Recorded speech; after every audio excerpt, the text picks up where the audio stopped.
사랑과 내가 충만하신 하나님 아버지, 오늘도 우리의 삶을 이끌어 주심에 감사를 드립니다. 하나님의 말씀과 기도로 거룩한 삶을 살아가는 힘이 우리 안에는 부족하지만 주님께서 우리에게 보내주신 성령님을 통하여서 우리는 그 일을 해나갈 수 있음에 감사를 드립니다. 이 은혜를 잊지 않고 더욱더 주의 일에 힘쓰는 자들이 될 수 있도록 하나님께서 함께하여 주시옵소서. 이 밤에 우리의 지친 육체와 영혼을 소생시켜 주시고 새 힘을 주셔서 남은 한 주도 믿음으로 승리할 수 있도록 인도하여 주시옵소서. 감사드리며 우리 구주 예수 그리스도의 이름으로 기도합니다. 아멘. 사무엘상 15장 10절에서 11절 말씀입니다. 사무엘상 15장 10절에서 11절 말씀.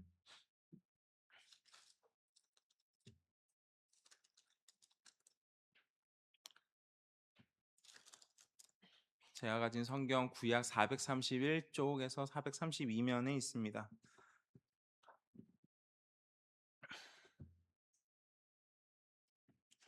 찾으신 줄 알고 한 목소리로 합독하겠습니다. 여호와의 말씀이 시작.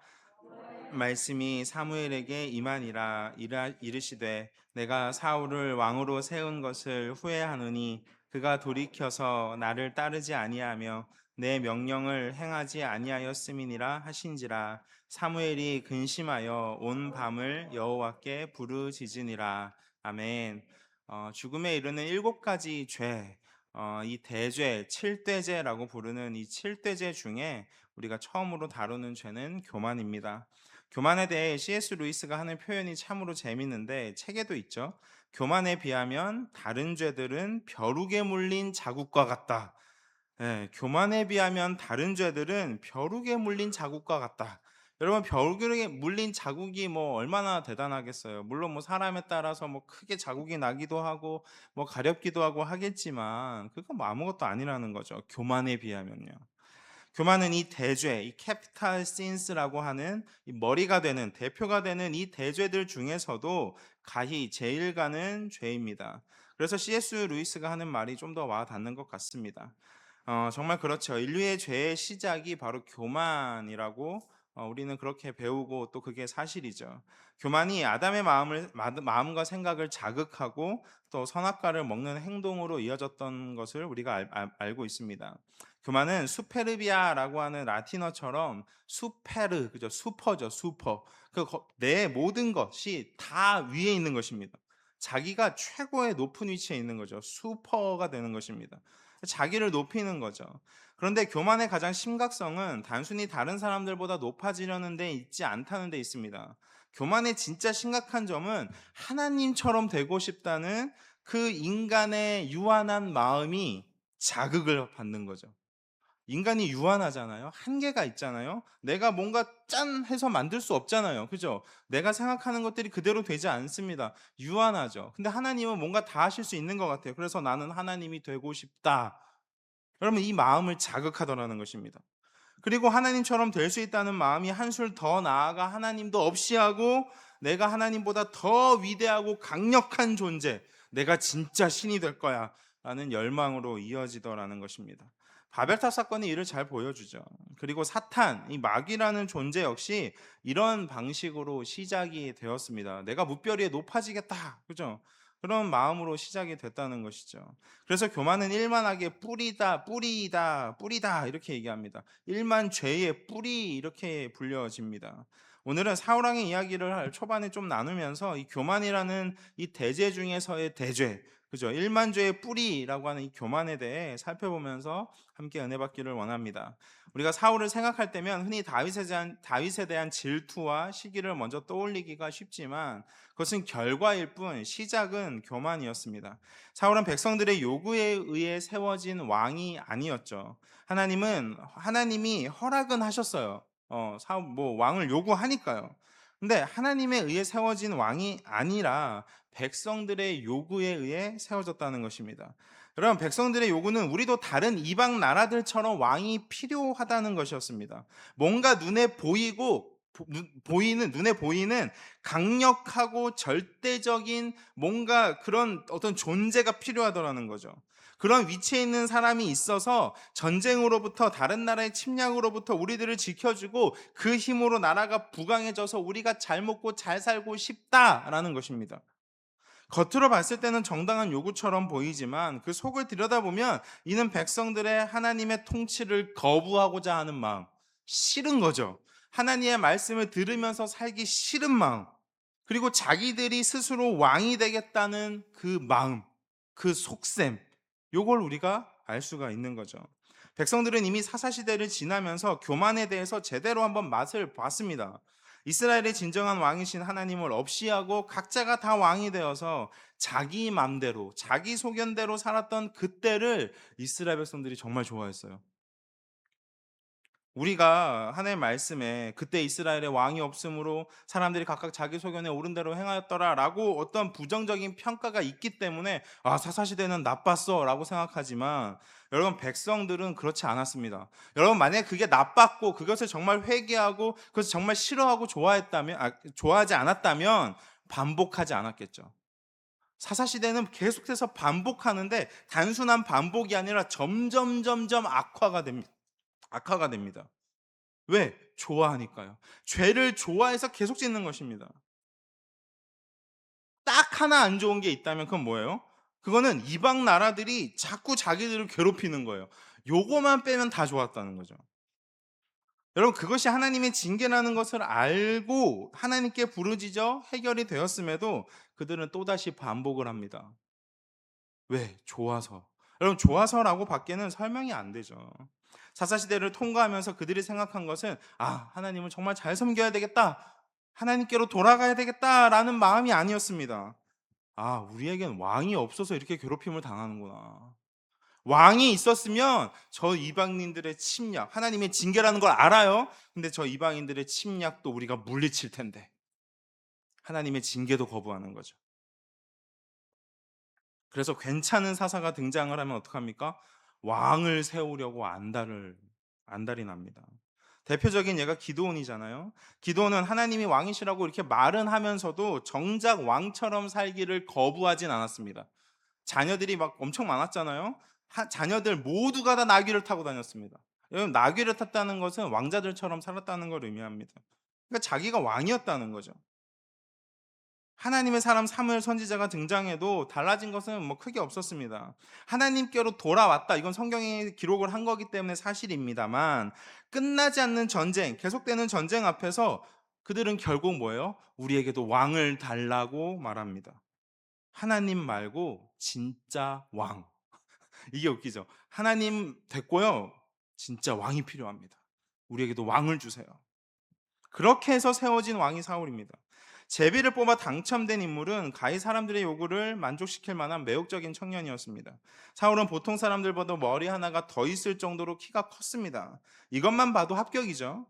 성품도 성실하고 착했다는 것을 우리가 앞부분을 보면 알 수가 있어요. 게다가 오랜 시간 이스라엘을 괴롭혀온 대적이 블레셋이라고 하는 대적인데 사울 왕이 이겨버립니다. 그러니까 뭐예요? 사울의 위상이 높아질 수밖에 없는 거죠. 제대로 된 왕을 뽑았구나 우리가. 백성들은 사울 왕을 칭송하기 시작합니다. 그리고 사울은 뭐예요? 교만으로 이어지죠. 교만합니다. 처음부터 교만한 사람은 없다라는 말은 여러분 사실 정확한 말이 아닙니다. 교만은 아담의 범죄 이전부터 있었던 마음이에요, 인간에게. 그러니까 여러분, 교만한 본성이 아직 튀어나오지 않은 상태였다는 것이죠. 그게 더 맞는 말입니다. 사울의 교만했던 본성이 드러난 것은 왕이 된 지 2년이 지났을 때였어요. 블레셋과의 전투를 앞두고 겁에 질려 도망가려는 백성들을 모아서 그들의 사기를 올려주기 위해서 사울이 사무엘 선지자 대신에 자기가 번제를 드려버립니다, 하나님께. 제사는 왕에게 허락된 일이 아니었거든요. 제사는 레위 지파, 그 중에서도 아론 자손인 제사장들에게만 허락된 일이었습니다. 물론 사울의 입장이 있죠. 변명거리가 있습니다. 왜냐하면 제사를 드려야 할 사무엘 선지자가 아무리 기다려도 온다고 하는 시간에 안 오더라는 거죠. 잠깐 사무엘 선지자에 대해서도 말씀드리면 그는 레위 지파였지만 아론의 후손은 또 아니었습니다. 그는 광야에서 반역을 일으켰던 고라의 자손이었어요.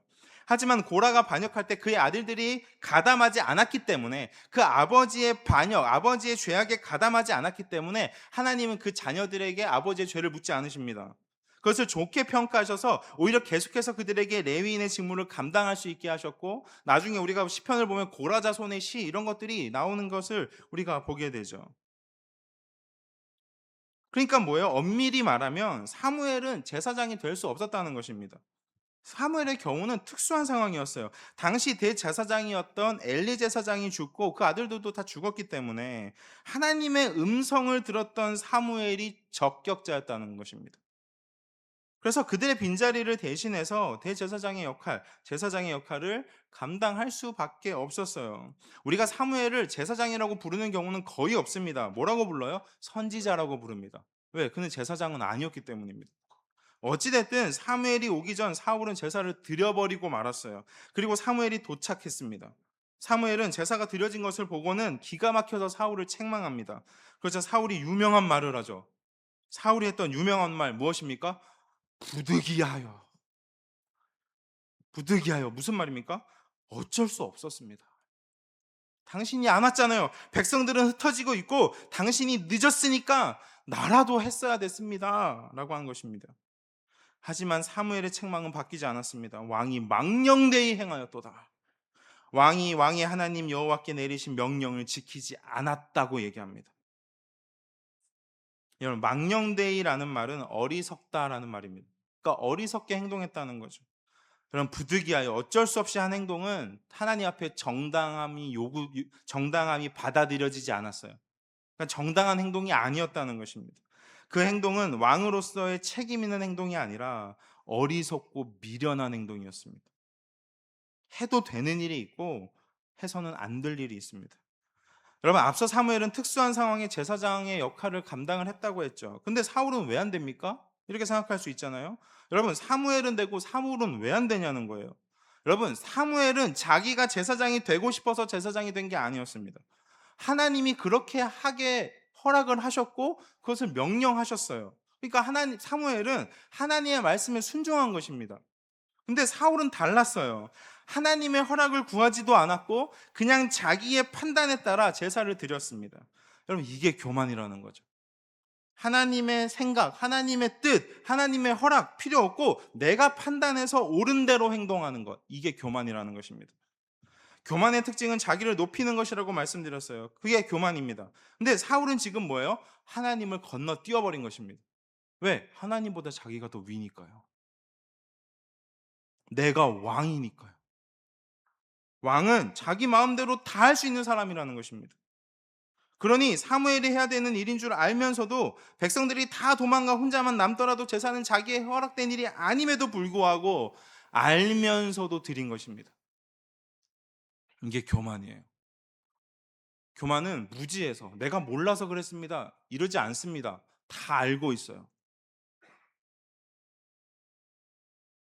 자기가 최고의 위치에 있기 때문에 사무엘도 없고 하나님도 없는 것입니다. 여러분, 지난주 매일 성경 시편 본문에 어리석은 자는 그 마음에 이르기를 하나님이 없다 하는도다.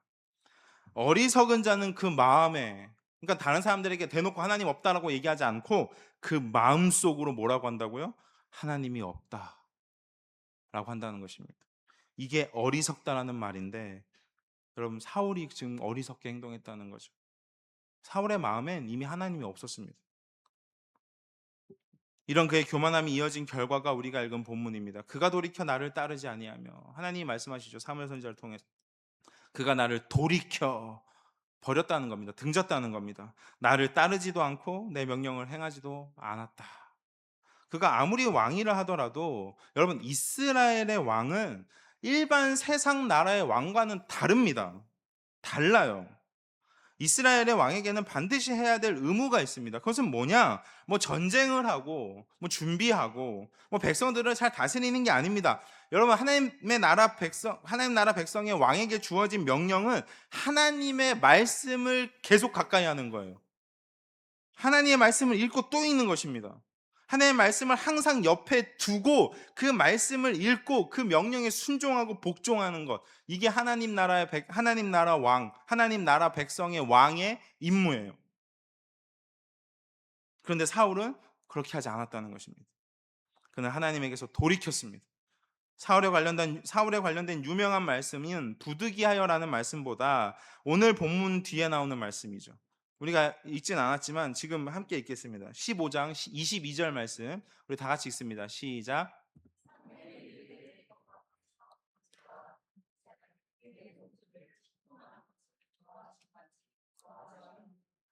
순종이 제사보다 낫고 듣는 것이 순양의 기름보다 나으니. 아멘. 여러분, 앞서 블레셋과의 전투를 앞두고 제사도 자기 마음대로 드려버린 사울이 아말렉을 진멸하라는 하나님의 명령을 따르지 않습니다. 자기 마음대로 좋은 것은 남겨뒀어요. 여러분, 그 하나님의 백성의 대표라는 왕이 하나님의 말씀을 듣지 않는다? 여러분, 그 나라는 불보듯 뻔합니다. 어떻게 될까요? 망합니다. 망해요. 성경은 뭐라고 말합니까? 잠언 16장 18절 말씀 시작. 교만은 패망의 선봉이요 거만한 마음은 넘어집의 앞잡이니라. 교만은 패망의 선봉입니다. 제일 먼저 망한다는 거죠. 그럼 사울이 왜 이렇게 되었을까요? 이는 교만의 자기 기만적 특징 때문입니다. 자기 기만이란 자기 스스로를 속이는 것, 나도 속고 있는 걸 말하는 거죠. 교만한 사람의 특징은 자기가 교만한 줄 모른다는 것입니다. 교만이라는 말은 기독교 밖에서도 부정적인 이미지가 강하기 때문에 누군가에게 교만하다라고 말하면 좋아할 사람이 아무도 없어요. 렉삼 신학 용어집에 이렇게 교만에 대해서 말합니다. 근거 없는 자신감이다. 교만을 향해서 근거가 없는 자신감이다. 교만의 부정적인 이슈에도 사람들이 여전히 교만한 이유는 교만의 자기 기만적인 특징을 더해서 그럼에도 자기가 교만한지 모르고 있는 것이 자기가 교만할 것이라는 근거가 없기 때문에, 그것을 알기 때문이라는 것입니다. 그러니까 근거가 없기 때문에 나는 교만하지 않아 라고 하지만 속으로는 뭐예요? 교만하다는 것입니다. 여러분, 잘난 게 하나도 없어서 잘난 척을 하지 않는데도 자기 마음 속으로는 그래도 내가 최고지, 그래도 내가 쟤보다는 낫지 라는 마음을 갖고 있는 게 사람이더라는 거죠. 여러분, 교만이 정말로 무서운 것은 교만하지 않아 보이는 사람들조차도 교만의 이 자기 기만적인 특성 때문에 본인의 교만함을 모르고 있다는 것입니다. 나처럼 착한 사람이 어디 있어? 나처럼 이렇게 가진 게 없어도 다른 사람들을 돕고 사는 게 좋아 라고 하는 사람들, 여러분 괜찮은 사람들이죠. 얼마나 선한 사람들입니까? 그런데 그런 사람들조차 피해갈 수 없는 것이 바로 이 교만이라는 것입니다. 여러분, 그러니 그다지 착하지 않은 사람들이 가끔씩 선행을 하는 걸 보면, 가끔씩 내가 선행을 했어요, 어쩌다가. 그러면 어떻게 생각하겠어요? 와, 나 좀 괜찮아졌는데? 나 좀 착해졌는데? 이렇게 생각하지 않겠습니까? 여러분, 우리가 가진 책에도 이렇게 썼어요. 대부분 사람은 이와 같은 여러분이 습관적이라 그랬어요. 습관적인 자기기만적 성향에 젖어 있고 그렇게 의식하지도 못하는 사이 자신의 선함과 탁월함을 기정사실화한다. 이게 책에 나와 있어요. 그렇게 내가 의식하지도 못하는 사이에 자신의 선함과 탁월함을 기정사실화한다. 그러면서 성전에 기도하러 올라간 바리새인에 대해서 예를 들고 있어요. 바리새인이 어떻게 합니까? 성전 한가운데서 두 팔을 하늘을 향해 손을 뻗고, 그죠? 큰 소리로 기도합니다. 하나님 아버지, 큰 소리로 기도해요. 나는 저 더러운 사람들, 토색하고 불의하고 간음하는 사람들과 같지 않고 저 세리와도 같지 않음을 나는 너무나 감사합니다. 나는 일주일에 2번씩이나 금식하고 11조도 꼬박꼬박 잘 내고 있습니다. 그러니 아버지, 저 잘했죠? 나에게 복을 많이 주세요. 많이 주셔야 돼요. 바리새인의 기도죠. 여러분, 바리새인들은 자신들을 의롭지 않다고 생각해 본 적이 없어요. 왜? 항상 의로웠기 때문에. 어려서부터 하나님의 그 율법의 말씀을 다 지켰기 때문입니다. 여러분, 자신들이 지옥에 갈 거라는 생각을 하겠습니까? 바리새인들이 이렇게 종교적으로 완벽한 사람들이 지옥에 간다? 해본 적이 없어요. 그런 생각을.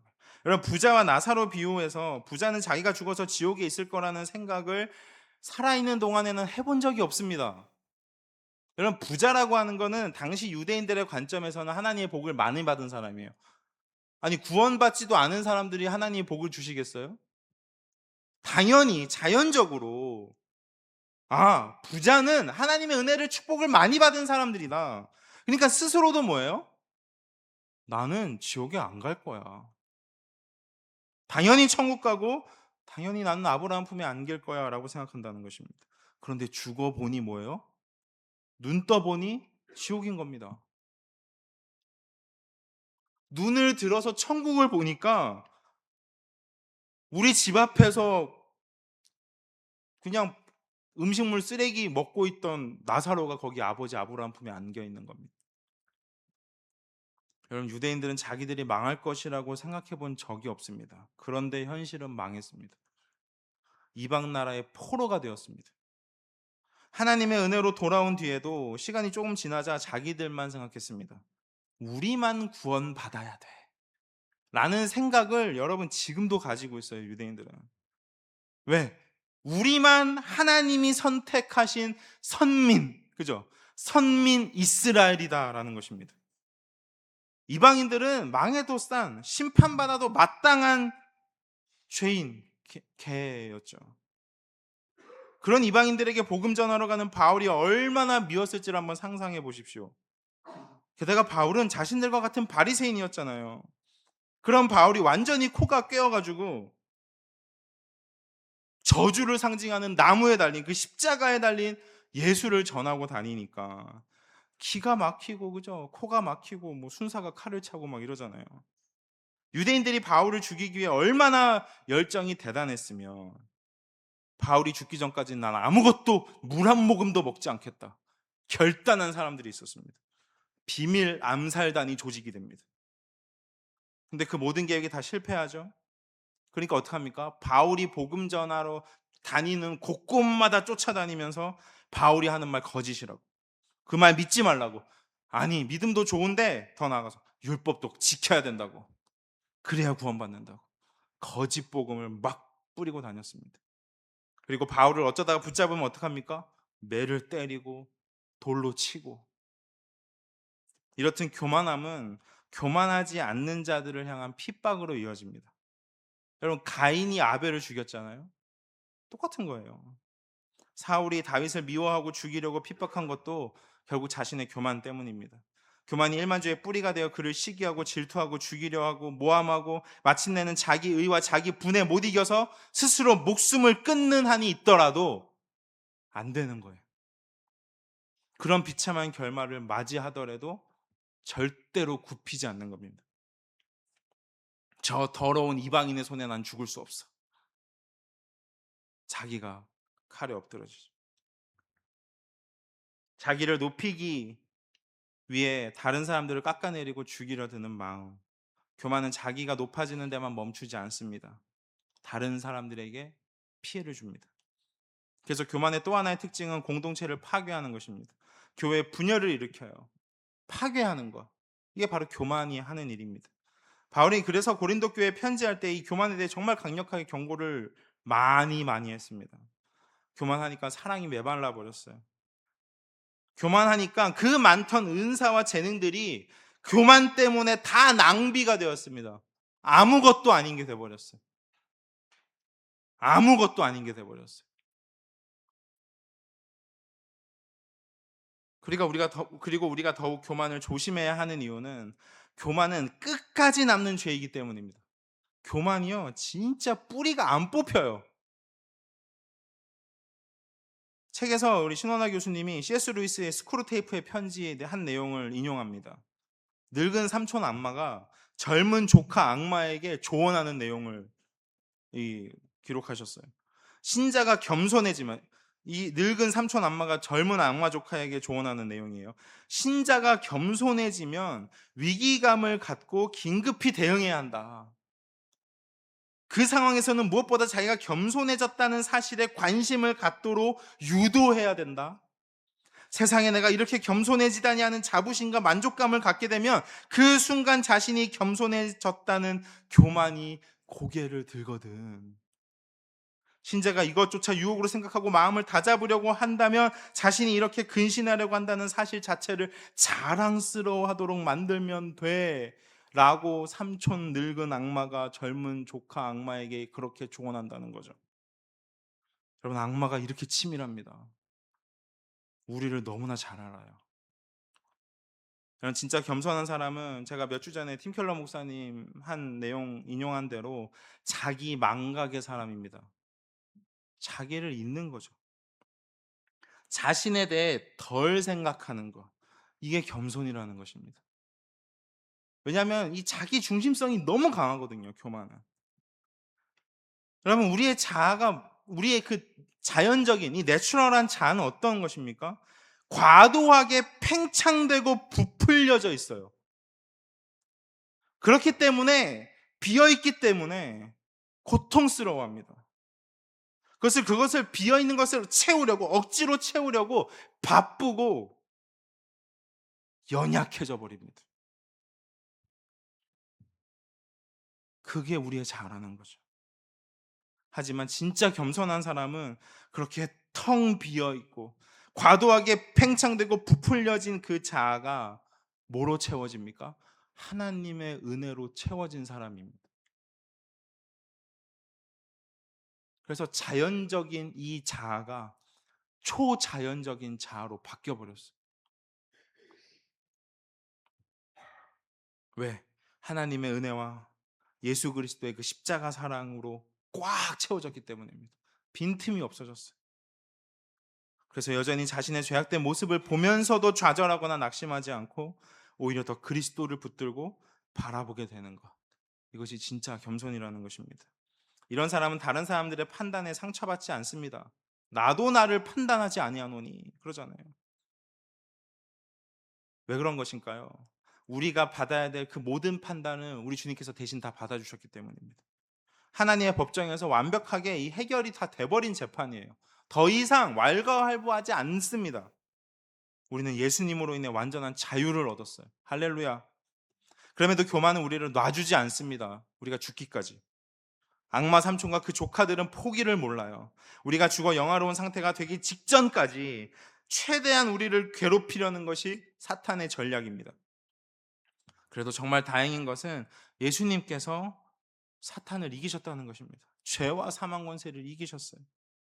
그래서 우리는 승리하신 주님을 바라보면서 이 영적인 싸움을 싸워야 하는 것입니다. 책에서도 최악의 교만은 영적인 교만이라고 그랬습니다. 오늘날 교회 안에 바리새인들이 왜 이리 많은지, 그리고 누구도 여기에서 예외일 수가 없습니다. 10년만 믿어도, 예수님 믿어도 다 바리새인 된다라고 하는 한 신학자의 말이 잊혀지지가 않아요.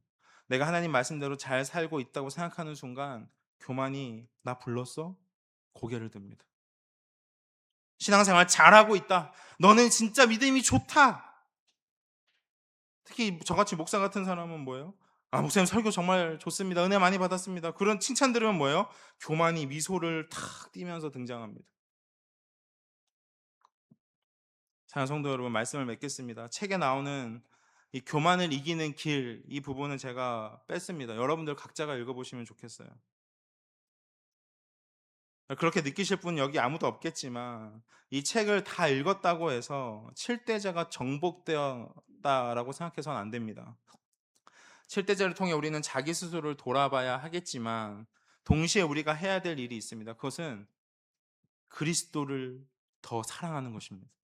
예수님께 더 집중하는 것입니다. 여러분, 자기에게 집중하면 우리는 수도원에 갇힐 수밖에 없어요. 수도원으로 들어가야 됩니다. 근데 수도원 안에서도 여전히 갈등하겠죠. 세상과 단절하고 수도원에 들어가 살아도 계속해서 고뇌하겠죠. 더 깊은 심연으로 빠져들지 모릅니다. 하지만 그리스도께 집중하면 우리는 자유를 얻습니다. 우리는 그 어떤 방법으로도 의롭다 하심을 얻을 수가 없습니다. 그런 길은 애초에 존재하지 않아요. 하나님께서 그런 길 만드신 적이 없습니다. 처음부터 없었고 앞으로도 없을 것입니다. 오직 예수님만이 우리를 하나님께로 인도하는 길이요 우리를 영원히 자유롭게 하시는 진리이십니다. 그리고 우리에게 영원한 생명을 주시는 생명의 근원이십니다. 우리 말씀을 기억하면서 낮은 곳으로라는 찬양하겠습니다.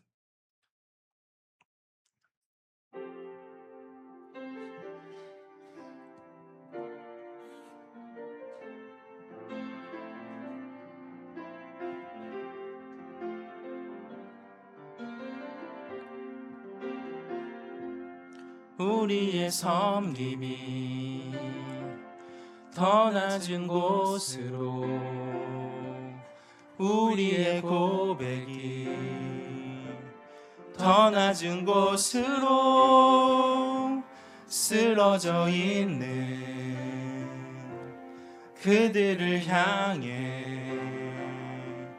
당신이 그랬듯 더 낮은 곳으로. 우리 한 번 더 고백합니다. 우리의 섬김이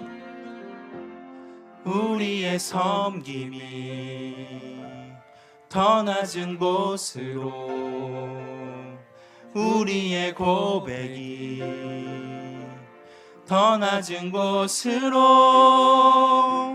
쓰러져 있는 그들을 향해 당신이 그랬듯 더 낮은 곳으로, 낮은 곳으로 우릴 초대하네. 함께 하자고 말씀하시네. 우리도 예수 그 길을 따라 함께 가길 원하네. 우리 처음부터 고백합니다. 우리의 섬김이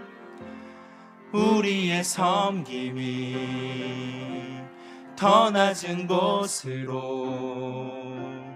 우리의 고백이 더 낮은 곳으로 쓰러져 있는 그들을 향해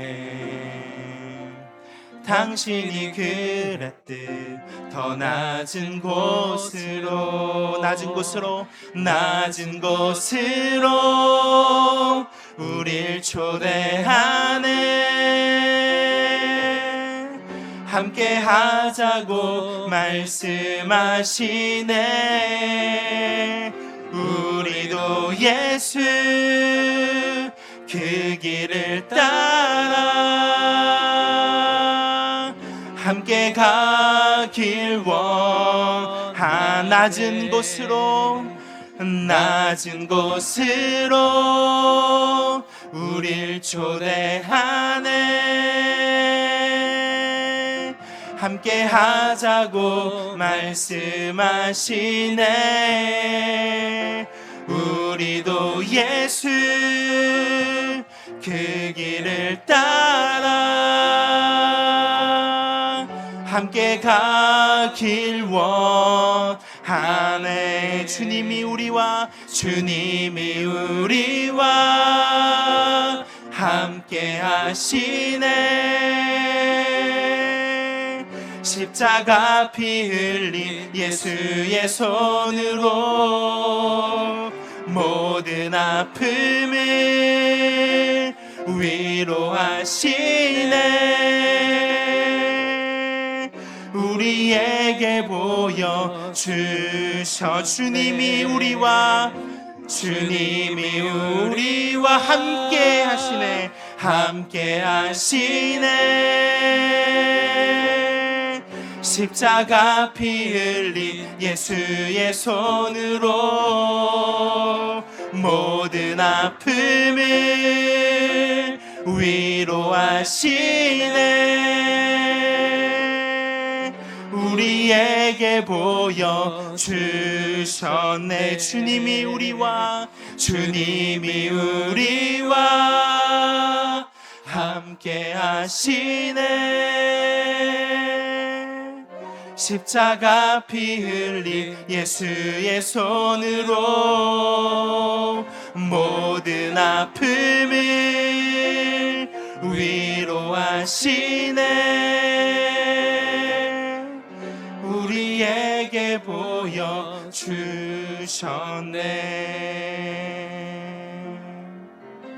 내 자가 산산이 깨지고 높아지려 했던 내 꿈도 주님 앞에 내어놓고 오직 주님 뜻만 이루어지기를 나를 통해 주님만 드러나시기를.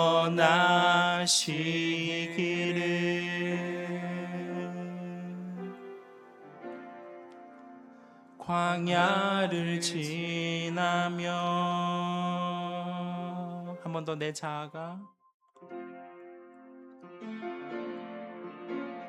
자아가 산산이 깨지고 높아지려 했던 내 꿈도 주님 앞에 내어놓고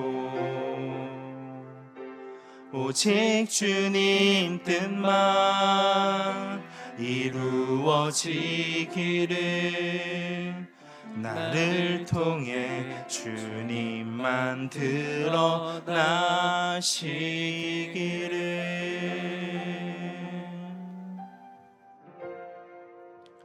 광야를 지나며 오늘 죽음에 이르는 7가지 죄 중에 우리 첫 번째 교만에 대해서 살펴보았는데 어떤 생각이 드십니까? 여전히 나와는 관계없다라고 생각을 하십니까? 그럼 사울은 어떻습니까? 사울도 나랑은 전혀 상관이 없는 사람이다라고 생각을 하십니까? 하나님이 사울의 이야기를 통해 우리에게 말씀하시려는 것은 우리 안에 있는 사울을 지적하시고 드러내시기 위함입니다. 너는 사무엘도 아니고 다윗도 아니다. 너는 사울이다. 사울에게 내려졌던 그 심판 너도 예외는 아니다. 하지만 지적만 하려고 사울 이야기를 하려고 한 것은 아닙니다. 사실 사울에게 다윗이 필요했듯이 우리에게 필요한 것은 바로 예수 그리스도라는 사실이죠. 이것이 하나님의 의도입니다. 일만주의 뿌리인 교만도 그리스도 앞에서 패배했습니다. 그분의 겸손이 모든 인간의 교만을 이기셨습니다. 이 시간 기도할 때에 우리 함께 읽어볼까요? 교만이라는 시작. 교만이라는 죄가 우리의 삶을 얽매지 않도록 도우시고 우리의 의가 되시는 그리스도만을 바라보게 하옵소서.